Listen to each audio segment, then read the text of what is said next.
The smell of roasted turkey filled my parents' dining room, but the warmth stopped at the table's edge. I sat quietly, cutting my food into small pieces while my brother Derek held court at the head of the table, the position he'd claimed since graduating from Princeton 5 years ago. "So Emma," Derek said, his voice dripping with condescension as he reached for his wine glass. "Still playing around with those online classes? What is it this time? Introduction to basket weaving? Advanced social media scrolling?" My sister-in-law Jennifer giggled, her diamond bracelet, Derek's anniversary gift, catching the chandelier light. "Derek, be nice. Online education is valid. For some people." "I'm just saying," Derek continued, leaning back in his chair with the confidence of someone who'd never been challenged.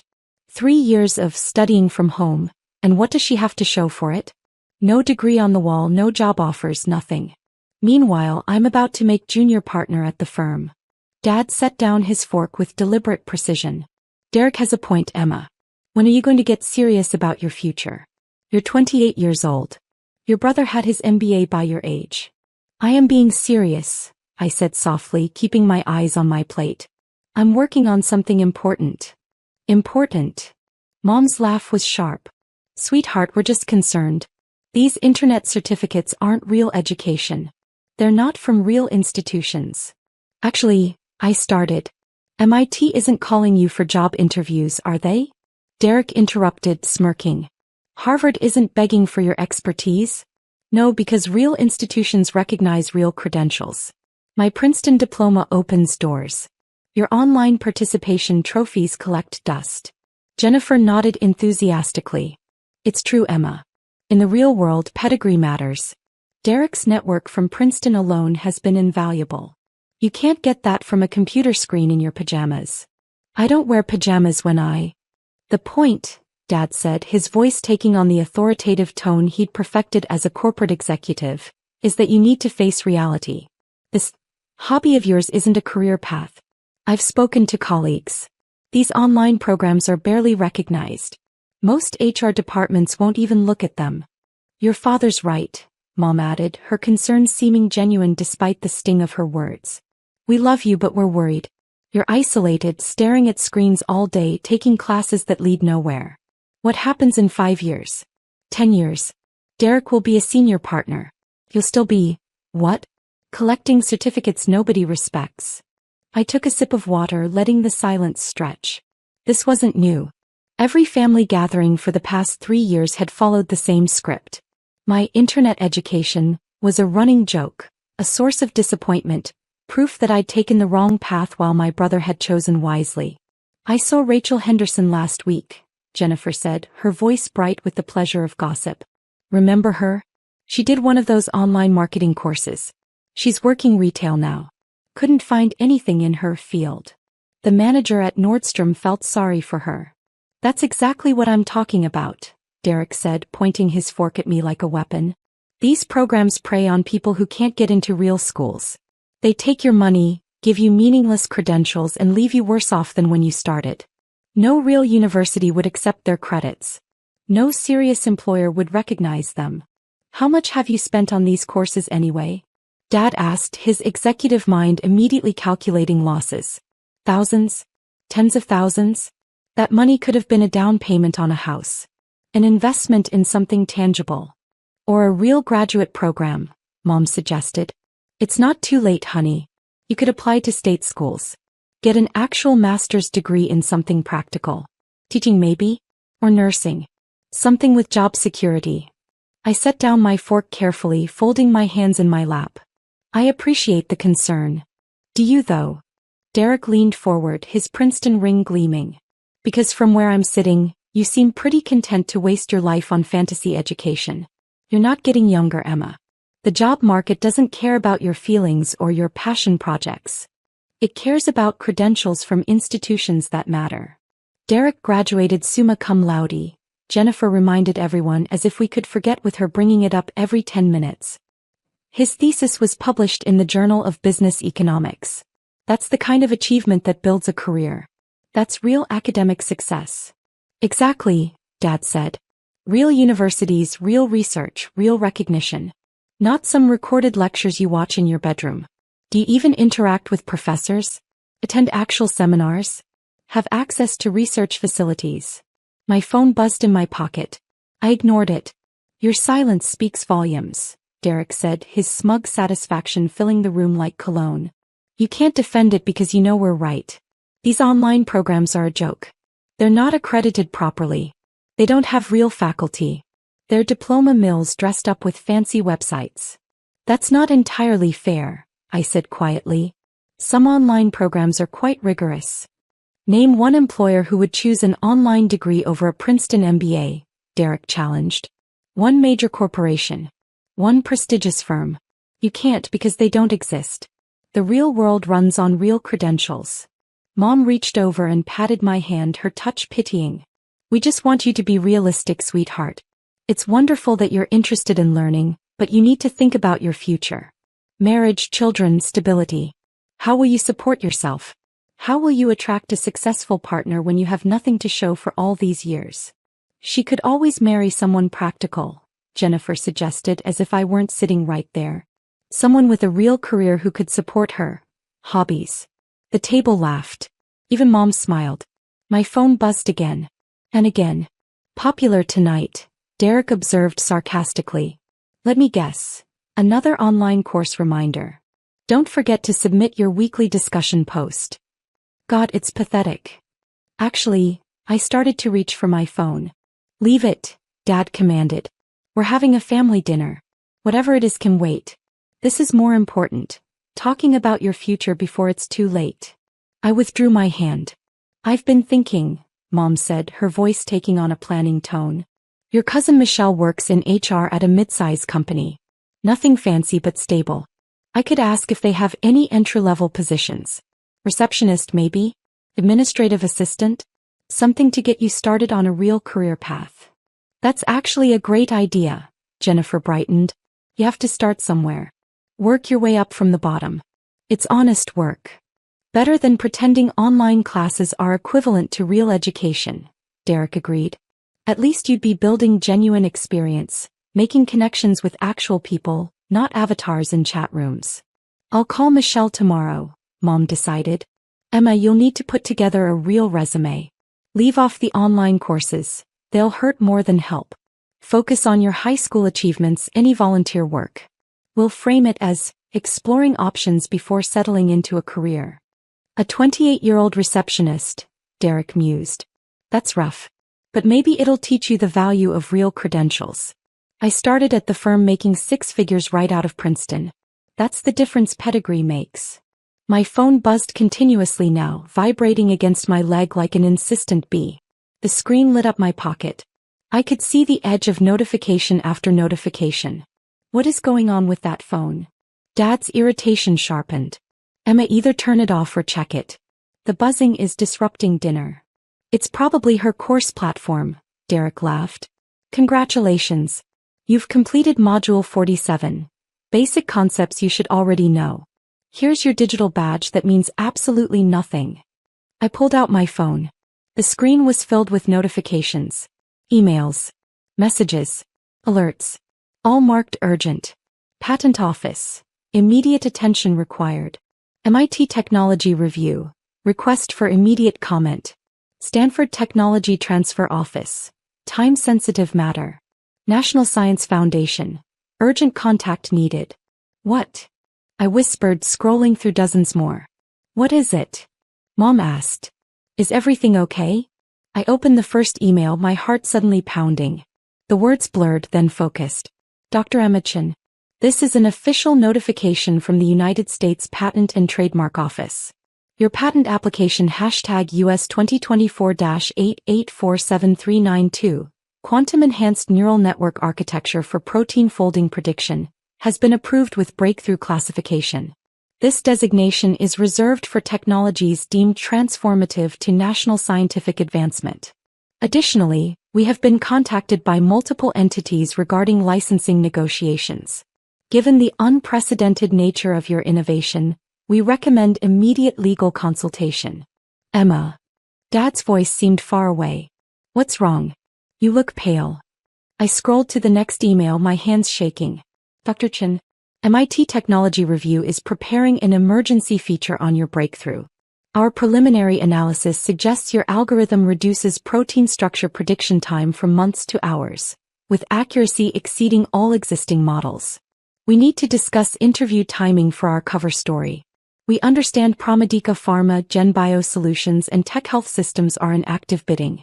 Is the rumored $3.8 billion acquisition figure accurate? The room tilted. Emma, you're scaring me, Mom said, half rising from her chair. What's happening? I looked up at my family. Derek was smirking, clearly expecting some embarrassing online course drama. Jennifer was checking her own phone, bored. Dad was annoyed at the interruption. Mom was concerned but patronizing. I started, then stopped. My phone rang. The caller ID showed Stanford University, Office of the President. I need to take this, I said, standing. Now. Dad's voice rose. In the middle of dinner? Emma, this is exactly the kind of behavior. I answered the call, putting it on speaker before I could second-guess myself. Dr. Chin. A professional female voice filled the room. This is Dr. Sarah Morrison, president of Stanford University. I apologize for calling during the holiday, but this matter couldn't wait. The room went completely silent. I'm here, I said quietly.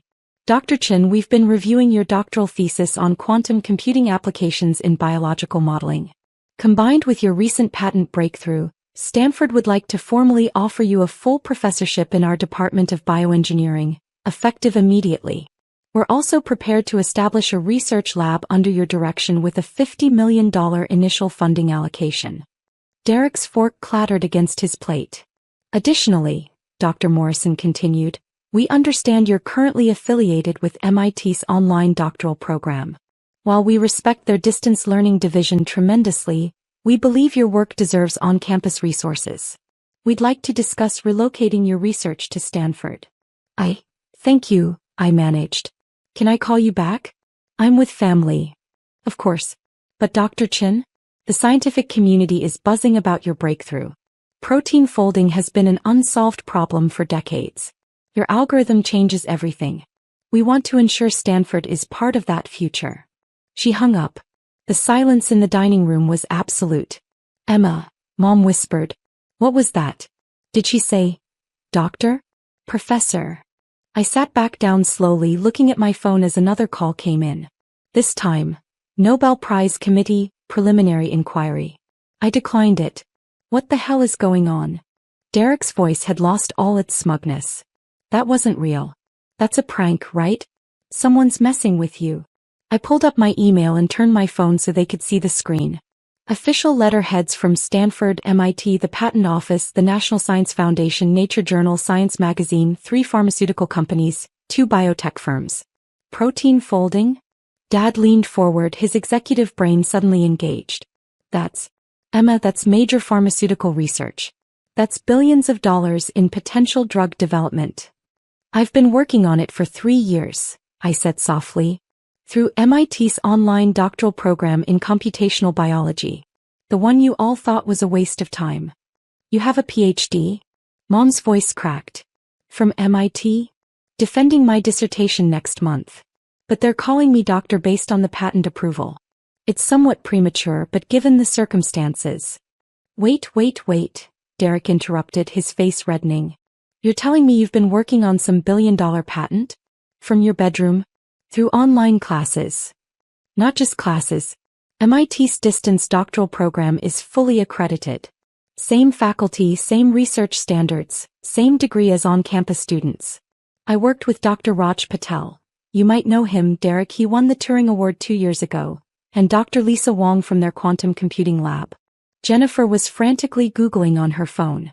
Oh my God. MIT Technology Review's website. The breaking news banner. Mystery PhD student solves protein folding problem that stumped scientists for 50 years.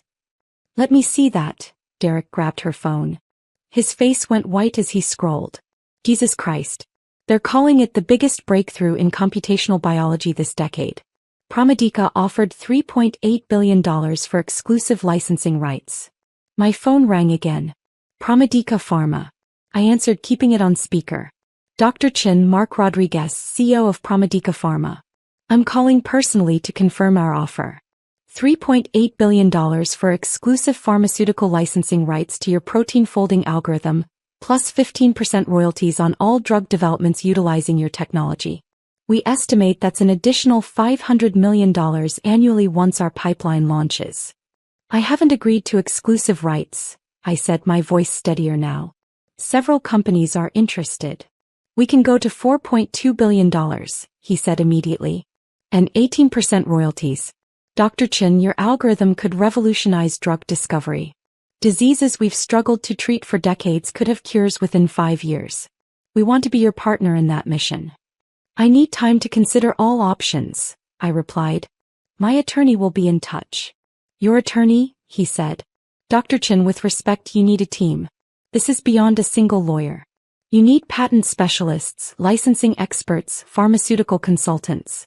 Do you have representation? Stanford's Technology Transfer Office has been helpful, I said.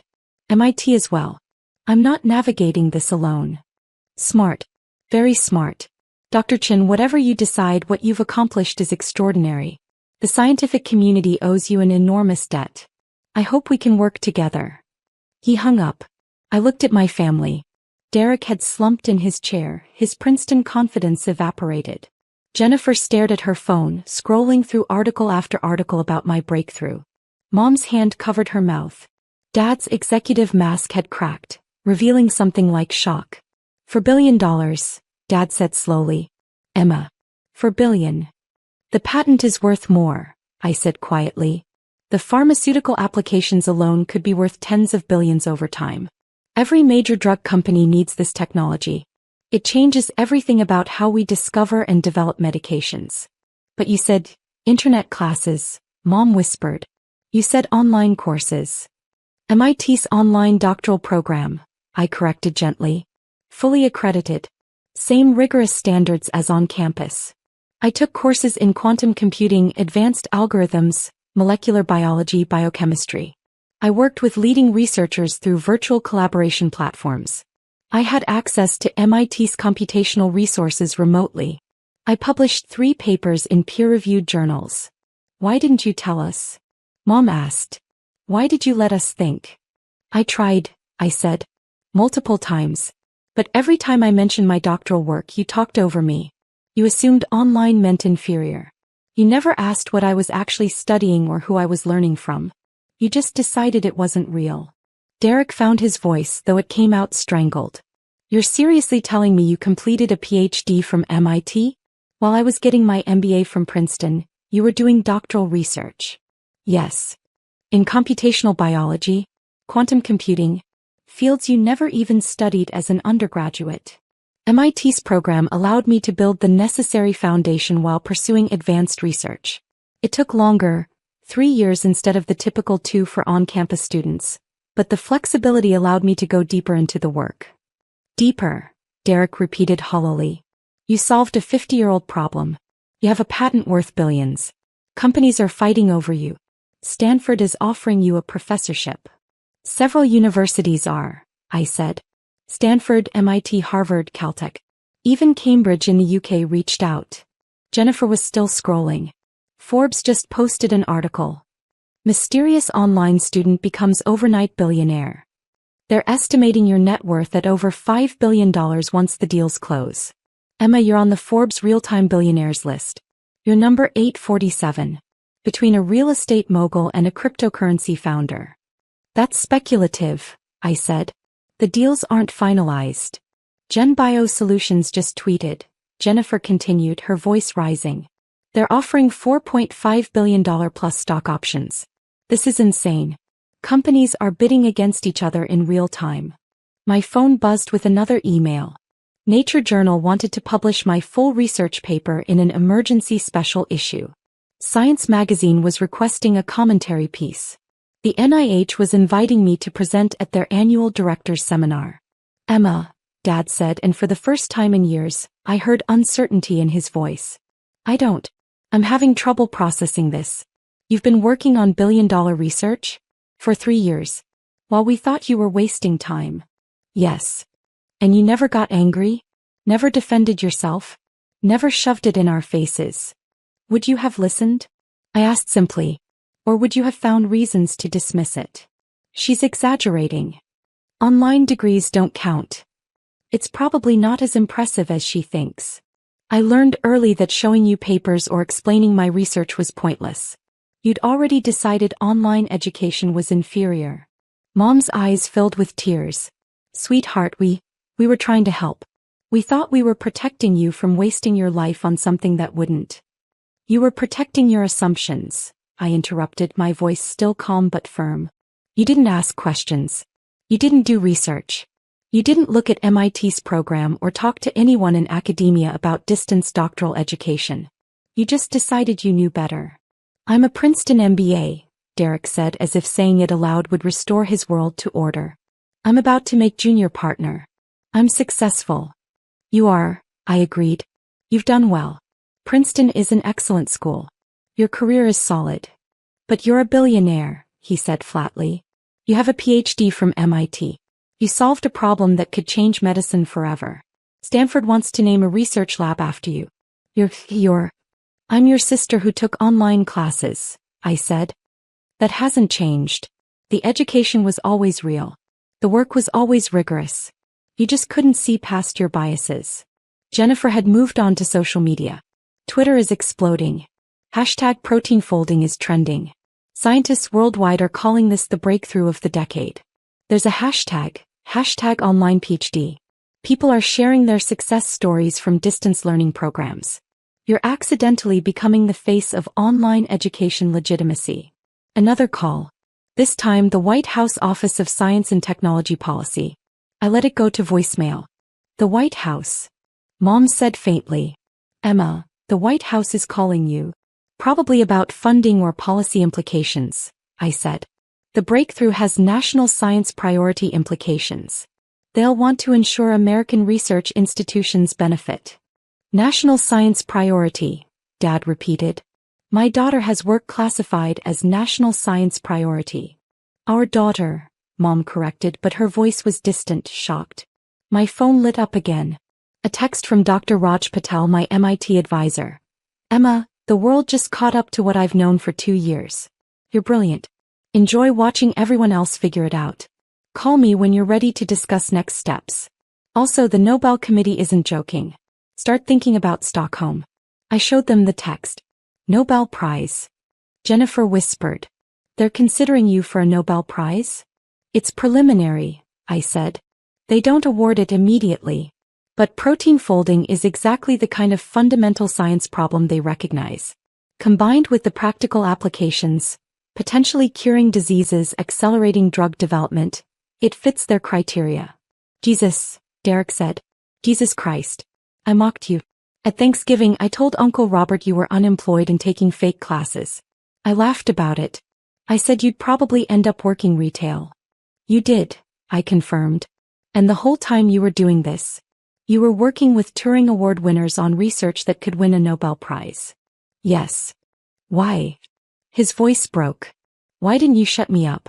Why didn't you tell me to go to hell? You had every right to humiliate me. Because that's not who I am, I said. And because I didn't need external validation to know my work was valuable. Dr. Patel knew. Dr. Wong knew. My research collaborators knew. The peer reviewers who approved my papers knew. That was enough. But we're your family, Mom said, tears streaming now. We should have known. We should have asked. We should have believed in you. Yes, I said simply. You should have. A new email appeared. Harvard Medical School. $6 million research grant, no strings attached, just to continue my work. Berkeley. Full professorship plus the creation of a new interdisciplinary institute combining quantum computing and biology. Oxford. Named chair position with unlimited research funding. They're offering you everything, Dad said, reading over my shoulder. Every top university in the world wants you. They want my research, I corrected. They want to be associated with the breakthrough. That's how academic institutions work. Prestige follows groundbreaking work. What are you going to do? Jennifer asked. With all of it, the money, the offers, the attention. I'm going to keep working, I said. Protein folding was the first problem. There are dozens more. Drug resistance mechanisms. Genetic disorder treatments. Personalized medicine algorithms. This breakthrough opens doors to solving problems we couldn't even approach before. So you'll take one of the professorships? Mom asked. Stanford? Harvard? Probably Stanford, I said. Their resources are excellent and California has a strong biotech ecosystem. But I'll maintain my MIT affiliation. They took a chance on me when I was just a random applicant to their online program. That loyalty matters. And the money? Dad's executive instincts surfaced. $4 billion. More if this bidding war continues. Emma, you need financial advisors, wealth management, tax specialists. Already arranged, I said. MIT's technology transfer office connected me with people who specialize in academic patent commercialization. I've had preliminary consultations with 3 firms. I'll choose one this week. You've already planned this, Dad said slowly. You knew this was coming. I knew my research was solid, I said. I knew the patent application was strong. I didn't know it would explode quite this publicly or this fast, but yes, I've been preparing for success. That's what serious academics do. We plan for impact. Derek was staring at the table, his Princeton ring suddenly looking small and dull. I was so cruel to you. For years. Every family gathering. Every phone call. I treated you like a failure. You treated me like your assumptions about online education, I said. You never bothered to learn what I was actually doing. I'm sorry, he said, and the words sounded hollow even to him. That's not enough. I know it's not enough. But I'm sorry. I appreciate that, I said neutrally. Jennifer had put down her phone, her face pale. I told people about you. At Derek's firm events. At parties. I made jokes about your internet classes. I implied you were unsuccessful. Oh God, those people are all seeing the news right now. They're all realizing I was mocking a PhD student who just became a billionaire. Probably, I agreed. What do I even say? She looked genuinely distressed. How do I fix this?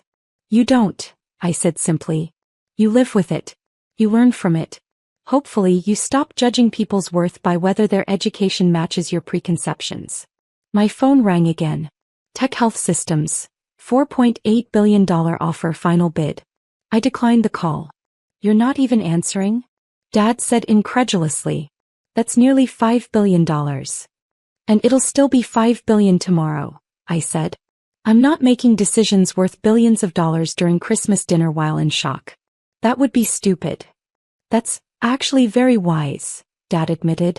Did you think my PhD was only in computational biology? I asked. I also studied decision theory, behavioral economics, and strategic negotiation. Desperation leads to bad deals. Patience leads to optimal outcomes.